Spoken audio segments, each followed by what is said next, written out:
안녕하세요. 잡시광입니다. 전 세계 각국에서는 지금 미래 산업의 쌀이라고 불리는 반도체 인력을 확보하기 위해 인재 쟁탈전이 치열하게 벌어지고 있습니다. 한국은 메모리 반도체에서는 세계 최강이지만 시스템 반도체는 아직 이에 미치지 못하며 열심히 TSMC를 추격하는 중입니다. 반도체 전문가들은 시스템 반도체 산업은 사람으로 싸우는 산업이라고 말합니다. 따라서 한국이 시스템 반도체 분야에서 TSMC를 따라잡으려면 전문 인력이 1년에 1,000명 정도씩 나와야 하기 때문에 석박사급 고급 인력과 고졸 인재를 나눠서 육성하는 투트랙 전략으로 가야 한다고 이야기합니다. 최근 미국은 반도체법으로 한국과 대만에 미국으로부터 반도체 보조금을 받고 싶으면 반도체 영업 기밀을 제출하라고 요구하고 있습니다.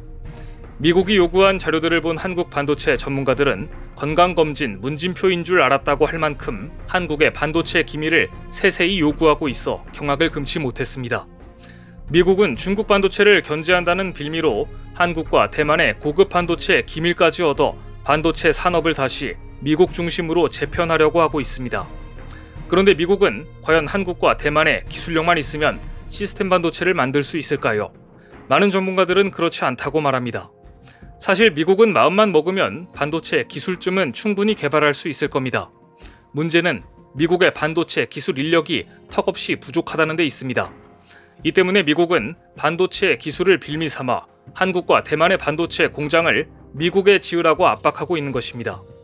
수십 년 동안 반도체 산업의 중심이 아시아로 옮겨가면서 반도체 공학을 전공한 미국인 학생이 극소수로 줄었습니다. 동시에 소셜미디어와 소프트웨어 회사의 등장으로 하드웨어 기술 인력보다 연봉이 높은 소프트웨어 기업으로 학생들이 몰려갔습니다. 인텔이 서서히 몰락한 이유가 여기에 있습니다. 하지만 미국 입장에서 반도체는 안보와 직결되어 있기 때문에 반드시 자신들의 직접적인 영향력 안에 넣고 싶어 합니다. 실제로 인텔은 삼성전자의 고급 인력을 빼가거나 TSMC 출신 고급 인재를 영입해가는데 혈안이 돼 있습니다.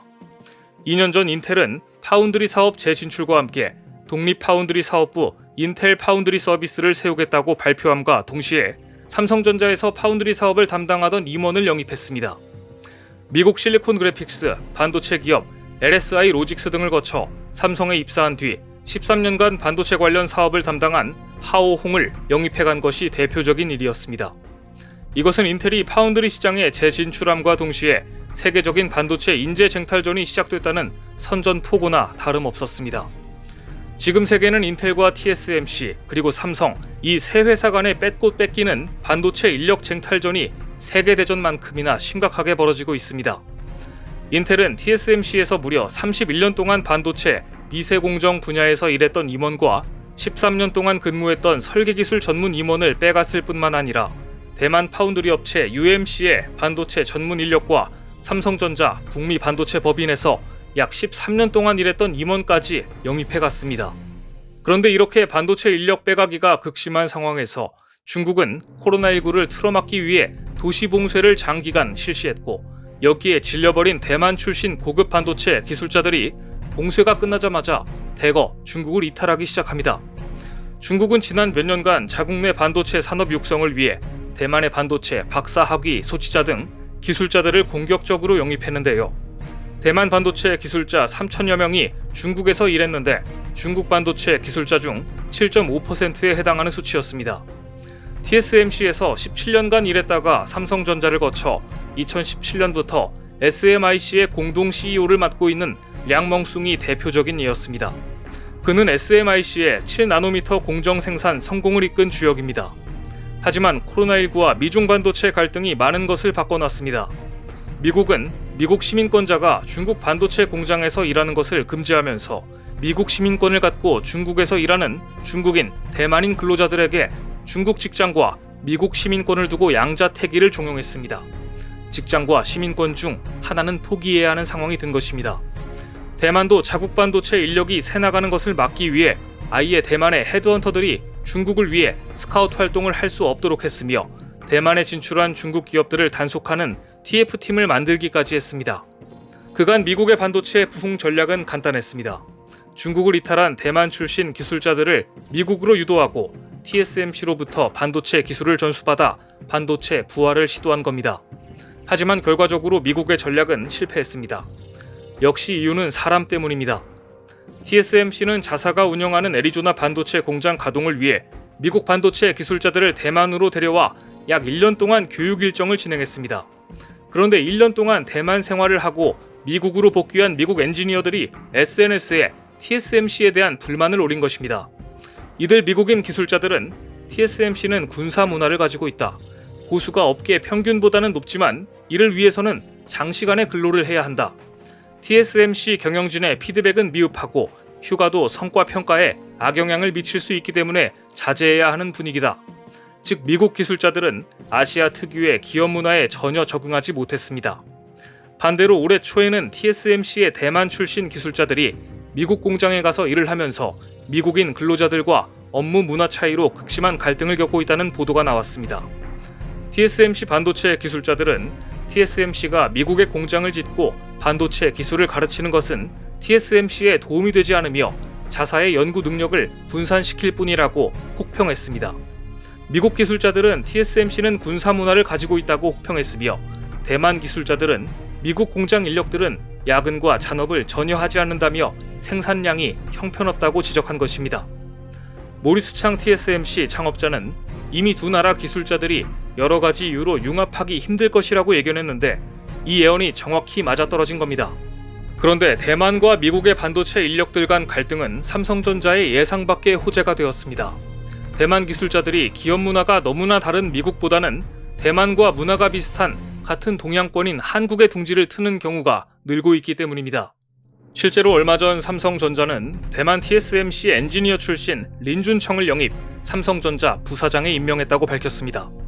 린 부사장은 반도체 패키징 분야의 전문가로서 패키징과 웨이퍼 처리 분야에 다수의 특허까지 보유한 고급 기술 인력입니다.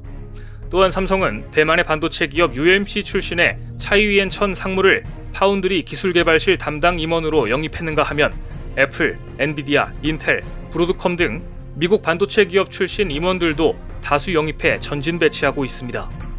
글로벌 반도체 혹한기 속에서도 삼성은 고급 인재 영입에 총력을 기울이고 있습니다. 퀄컴에서 자율주행 관련 반도체 개발 전문가인 베니 카티비안을 삼성 미국 법인 부사장으로 영입했는가 하면 인텔에서 극자외선 기술 연구 전문가와 슈퍼컴퓨팅 기술 개발 전문가를 스카우트하기도 했습니다. 최근 아마존이나 트위터 등 빅테크 기업들이 대규모 인원 감축에 나선 것과는 정반대 행보이기도 합니다. 지금 전개되고 있는 반도체 인재 전쟁의 핵심은 최상위 기술을 가진 고급 인력입니다. 그런데 인텔, 퀄컴, 애플 등 글로벌 기업으로 떠나갔던 아시아 인재들이 역량을 쌓은 뒤 최근 한국이나 대만의 자국 기업으로 회귀하는 흐름이 눈에 띄게 늘었습니다. 이런 추세는 삼성에게 유리한 국면입니다. 최근 글로벌 팹리스 1위 기업인 퀄컴에서 수년간 경력을 쌓은 윤세승 부사장과 인텔에서 21년간 경력을 쌓은 극자외선 전문가 이상훈 부사장이 삼성을 선택한 것이 좋은 예입니다. 글로벌 파운드리 1위인 대만 TSMC도 마찬가지입니다. TSMC는 대만 정부가 전체 지분의 6.4%를 보유하고 있는 만큼 국적주의가 두드러집니다. 하지만 이들은 지정학적 리스크가 있기 때문에 대만과 중국 근무를 꺼리는 편입니다. 미국은 문화가 맞지 않습니다. 결국 이들의 최종 목적지는 한국이 되는 추세입니다. 한편 삼성전자는 일본에서도 인재 단속에 나섰습니다. 최근 일본 내 반도체와 디스플레이 연구 조직을 통합한 것인데요.